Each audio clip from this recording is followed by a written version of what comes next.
Assalamualaikum warahmatullahi wabarakatuh. Yang terhormat kepada Bapak dosen pengampu mata kuliah Filsafat Ilmu, Bapak Sani Insan Muhammad MPD. Sebelumnya perkenalkan, nama saya Nur Hayati dengan NIM 1212090124124 dengan jurusan Pendidikan Guru Madrasah Ibtidaiyah dari kelas 2D.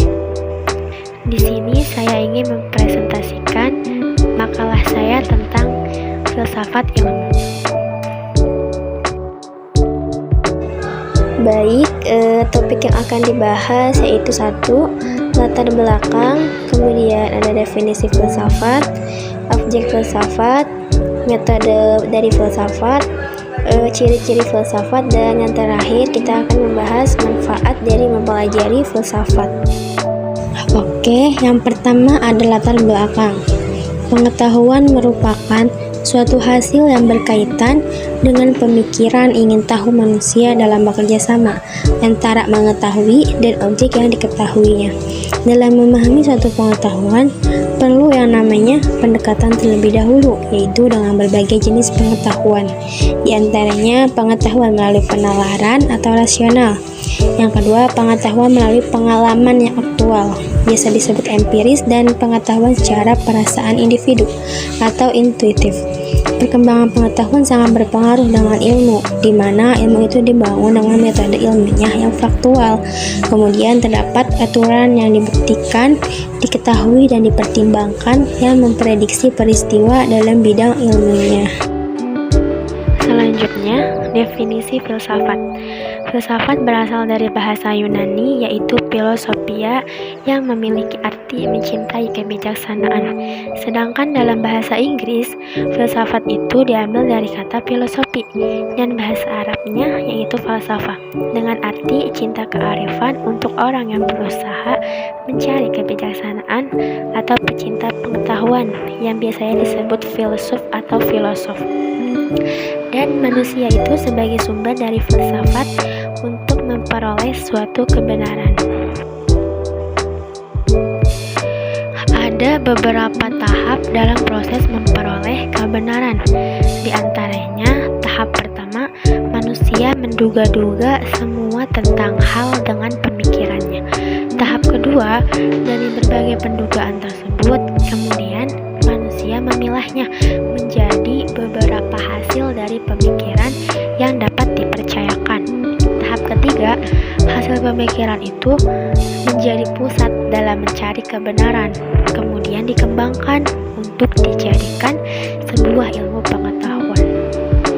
Dapat disimpulkan bahwa ilmu filsafat adalah ilmu yang sangat penting untuk dikaji dan dikembangkan dari waktu ke waktu dan dari berbagai belahan penjuru dunia.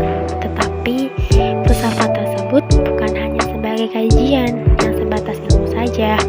Filsafat juga dapat dipergunakan untuk memberikan inspirasi dalam mencari solusi pemecahan masalah yang dihadapi oleh manusia.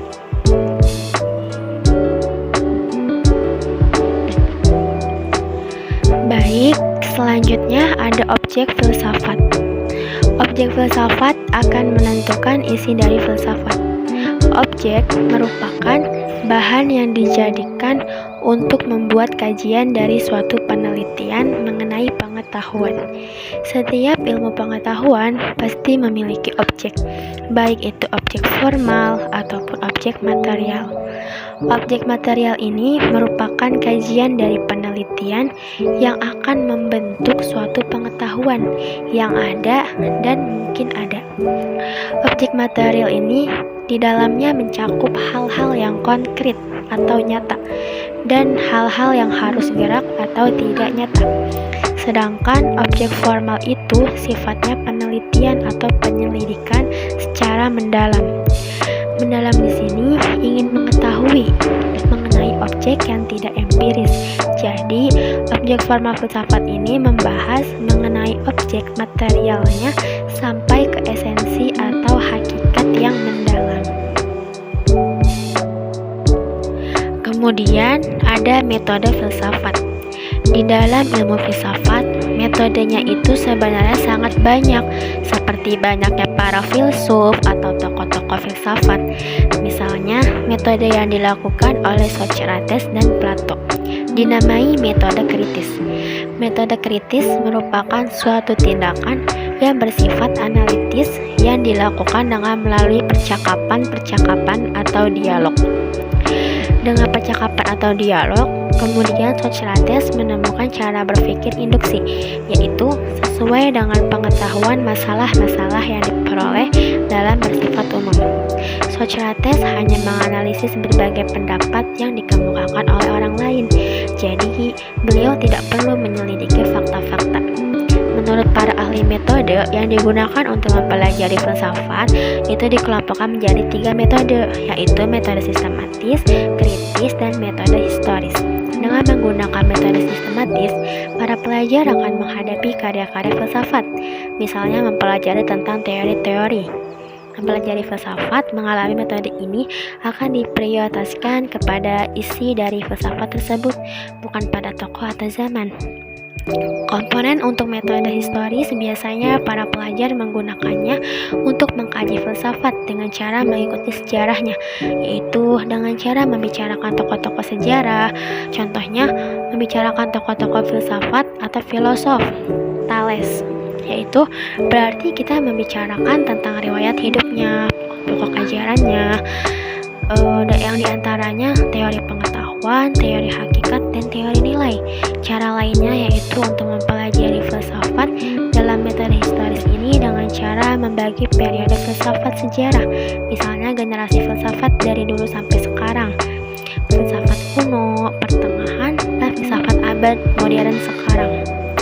Metode ini cocok bagi para pelajar yang masih pemula. Kemudian metode kritis biasanya digunakan oleh orang-orang biasa yang sedang mempelajari filsafat di tingkat intensif, di mana para pelajar ini harus memiliki dasar pengetahuan tentang filsafat secara mendalam. Dalam metode ini, langkah yang harus kita lakukan tuh memahami isi ajarannya, kemudian mencoba dan kita mengajukan kritiknya. Kritik ini dalam bentuk pendapat dari para tokoh yang berupa dukungan untuk memperkuat ajaran yang sedang dikaji dengan menggunakan pendapat sendiri atau dari para tokoh lain, filsuf.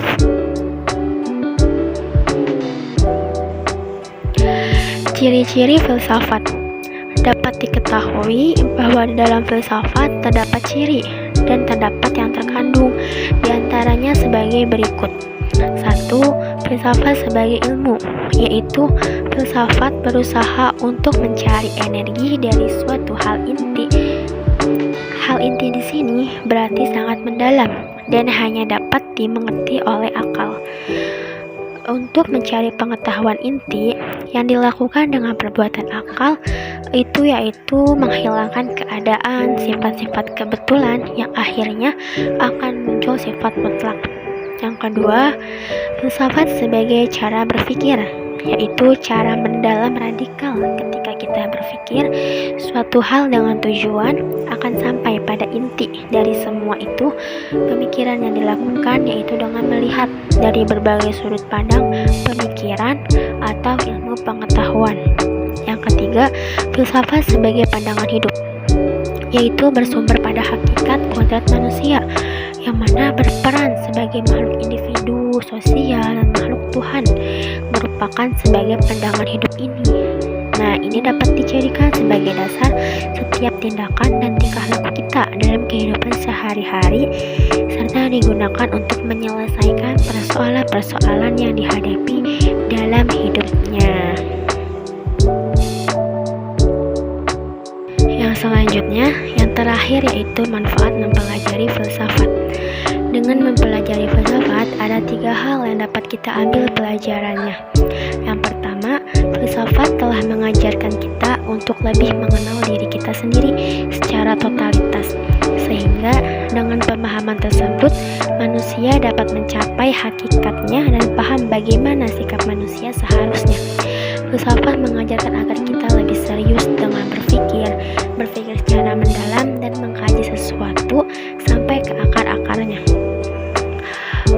Berpikir Berpikir serius ini lebih dibutuhkan untuk orang-orang biasa yang mana orang tersebut sedang memegang posisi penting dalam memimpin masyarakat, membangun dunia, serta menjadi pengusaha dalam pemerintahan.